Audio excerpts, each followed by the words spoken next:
आणि काय बोल की सासरा फक्त देण्या घेण्याला फक्त जावाय दिसतोय सासऱ्या भावासनी. काय दिलं सांग? हा? काय त्यांच्याकडनं घेऊन आला सांग?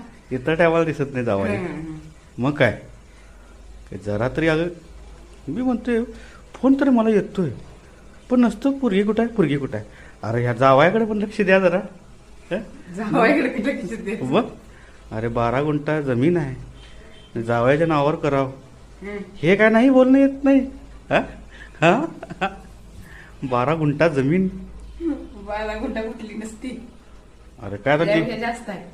मग त्यापेक्षा जास्त आहे मग तू एकुलती एक आणि तुझं त्या थुरलीचं पण लग्न झालं तर नानगीचं एक राहिले. मग ते आता मलाच बांधून द्यायचं की मला सगळं देऊन द्यायचं मी काय त्याच्याबद्दल हा, मग मी सगळं बघतोय म्हटल्यावर काय बघितलं सांग? कुठं काय काय कुठं काय करायचं घेऊन ते. यायचं कुठं काय? हा मग काय जरा तरी काय सांग जरा मामा.